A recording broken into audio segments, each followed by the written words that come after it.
dining set. And actually, itong table na to, this one is custom made. But this was inspired by Gustav Westman's dining table. These are my dining chairs and I'm so happy. Actually guys, comment below kung ano sa tingin yung ideal. Kung mag 4 dining chairs ba ako o dalawa lang. Parang may mga folding chairs lang ako if ever may bisita. Pero feeling ko kasi 2 are enough already since hindi naman ganun kalaki yung condo. But I'm not sure if it looks good kung ganito. But let me know guys para mag-order na ako ng dalawa pa if ever. I'm so happy that the condo is finally coming together. I really can't wait for my sofa to arrive and also yung study table ko and everything else. But for now, let us set up my office and swivel chair. Let's go.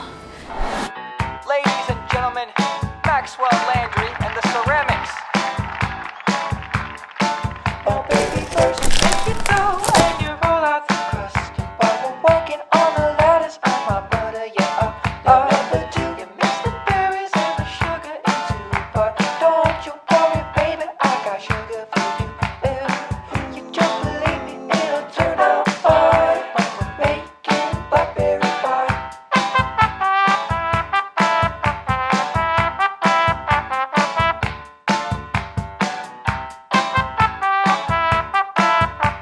And a lot of you guys were asking paano na pala yung swivel chair ko na pinaplug ko dati here in my channel. Actually guys, ang ganda pa rin nun hanggang ngayon. The thing is, my sister is working from home right now and she needs it more than I do. So iniwan ko na lang siya muna sa house and ayun, in-harbor niya na. So I bought a new one and I wanted a chair na parang maganda pa rin tingnan kahit nakatalikod. Like, you guys can see, it's actually comfier than I thought it would be. I'm super happy with this chair. And right now, let us set up this electric fan. Actually guys, di ko alam kung available to sa Shopee or Lazada. But I got this from the SM department store weeks ago. And ang ganda na ito kasi parang vintage electric fan yung vibe niya. By the way guys, if may masasuggest kayo na bilihan ng pot, please let me know. My pot looks ugly right now. It doesn't really go with anything. Oh! Okay. First step.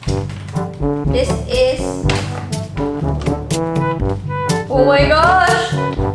Hala, hindi to instruction manual. Shucks! So the thing is, I've been living alone for 2 years already. And whenever I'm struggling, there are like 3 phases of Ashley. And number 1 would be me attempting to resolve the problem alone. How do I set this up?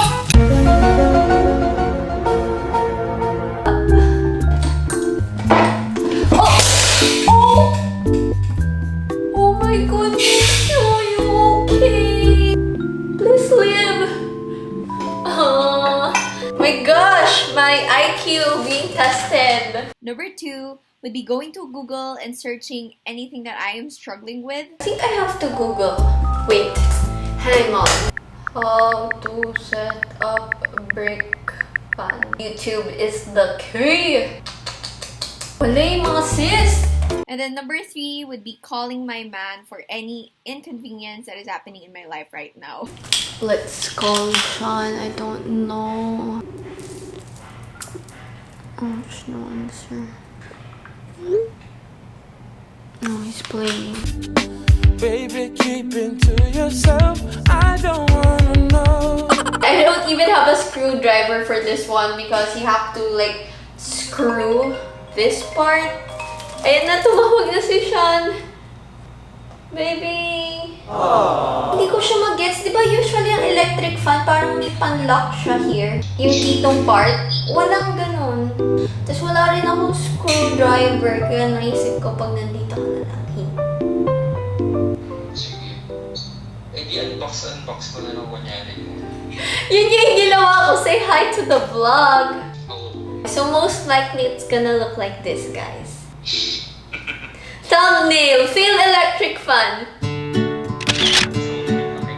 Mali pala, fail electric fan. Okay, so I will proceed to unboxing more stuff. Goodbye! Bye, Joy.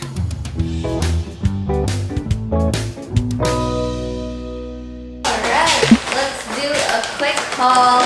Actually guys, itong haul na to, si Sean talaga may pakala kasi pumunta siya sa daiso Bulacan. Tapos para kami nag-online live selling doon. Kasi video chat niya ako kasi tuwang-tuwa siya. When he went to daiso, sabi niya, all of these things remind him of me. So ayun, nag-online live selling kami. Tapos kung ano-anong ina-add to cart niya, anything pastel ina-add to cart niya. Sobrang funny. Like, hindi ko kailangan ng 3 grater, Sean. Pero kinuha niya ako ng 3 grater. Pero sobrang cute nilang lahat. Like, wait, papakita ko sa inyo. So, this is the daiso haul. I don't even know if that was a failed transition, but so most of these I got them for like 88 pesos or 66 pesos as a set. So bale tatlo-tatlo po yung ice cream scoop ko dito kahit wala akong ice cream sa freezer ngayon.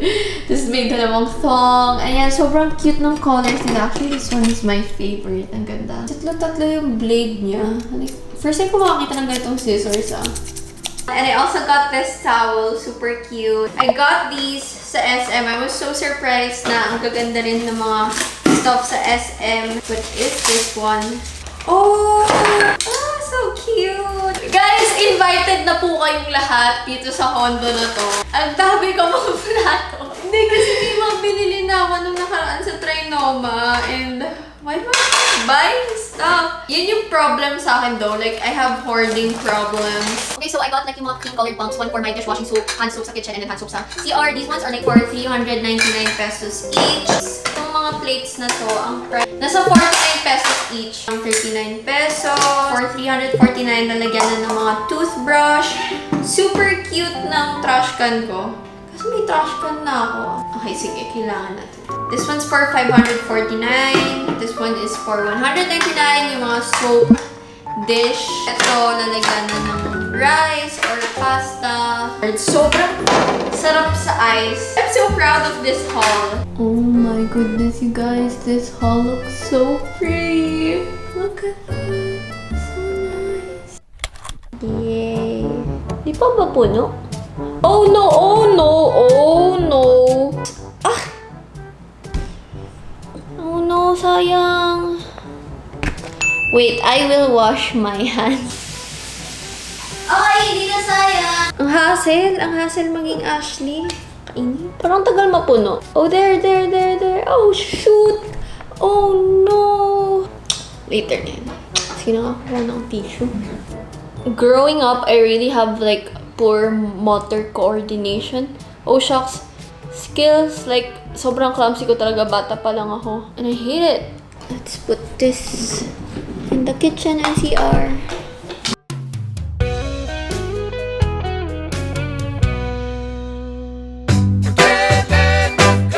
I can't let you go, baby. I just wanna tell you that. No. Yeah.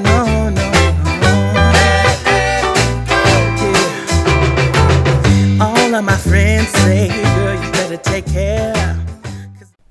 So, as promised, I'm going to feature more local online shops here in this series. And let's start muna with this one. Actually, ano to guys? Budol siya ng Homebodies sa akin. Well, yes, member po ako ng Homebodies. And I'm going to show this coffee machine, not to brag, but to inspire.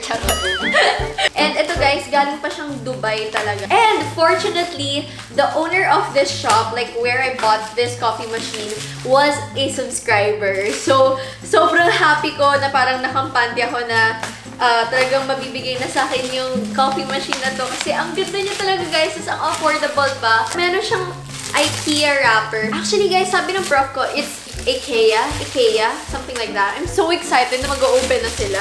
IKEA or IKEA, baka naman po. Andito lang po ako. Oh my gosh! May gift sila sa akin! Perfume! Thank you so much po! Wait lang, spray natin. Ay, ang bango in fairness. Oh my gosh, it's so pretty! Ayan!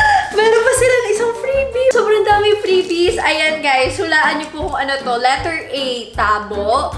B, arinola. C, cup. Ayan guys, sobrang obvious naman kung ano po binigay nila. Oh my gosh, ang ganda guys. Oh, so cute! Ta-ta-ra-ta-ta! Ta-da!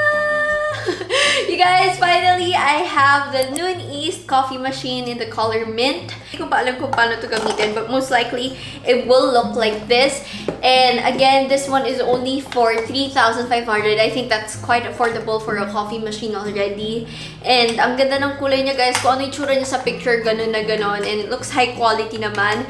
And if you guys need anything from Dubai, or you need someone to source it for you, go check out Sophie's Wise Finds. Next up is the shop from Instagram. They're called as the Bloom Studio and the Clay Couture. And I got this cute little trinket. Like, sobrang ganda nung design niya, guys. Ang unique ng vibe. And then, I also got these coasters. Sobrang nice, diba? And then, they also gave me this keychain. This package na super kinilig ako nung ni-reach out nila ako kasi I am such a fan of this brand. And it's from the Everyday. And this package looks so huge, guys. Look at that. Super Systems. Tada! Ay, ang ganda, guys. Mga organizer. Ooh, super Y2K vibes. Ang cute. This screams my childhood. Ang gusto ko kasi sa the Everyday, when you buy, ang ganda talaga ng quality. Like, for example, this acrylic. Like, can you guys hear that? Yung mga mumurahin na acrylic, parang, alam niyo, parang isang ganyan nyo lang, mababasag na. Pero ang kapal neto. I love it! Oh my goodness! You know, it would last long. Okay, so I'm actually answering emails right now, but I realized that I want to share to you guys yung mga upcoming plans. If you don't follow me yet on Instagram, that's just at Ashley Oversea, a little plug. But I do polls in there and I take you guys along with me throughout the whole process of designing this condo. And I am the most indecisive person that you could ever meet. So, sobrang convenient sa akin nitong mga posts na to. So, technically, you guys are helping me. And one of the designs na parang pina-approve ko sa inyo is this one, itong part na to. Magkakaroon kasi ng parang drawer cabinet over here for storage. And then, ipapatok ko doon yung record player ko. And then, I asked you guys na kung maganda if i-display ko yung mga records ko. I'm not sure because I'm torn if it would look messy or maganda siya tignan. But then, like, 86% of you guys voted for yes. So, parang na-convince ako lalo na, yeah, I think masyadong maraming empty wall spaces sa condo na to. Kasi hindi talaga ako fan ng mga picture frames, yung mga ganun. And actually, andito na yung iba kong mga records. For the upcoming episodes, I think we'll focus more on my desk makeover. So, hopefully, dumating na tong mga organizers na pinag-order ko sa Shopee and Lazada. So yeah, I hope you guys enjoyed watching today's episode. And sorry kung medyo walang ganap because it's been like raining for the past few days. And I hope you guys are safe wherever you are right now. I love you so much. Bye!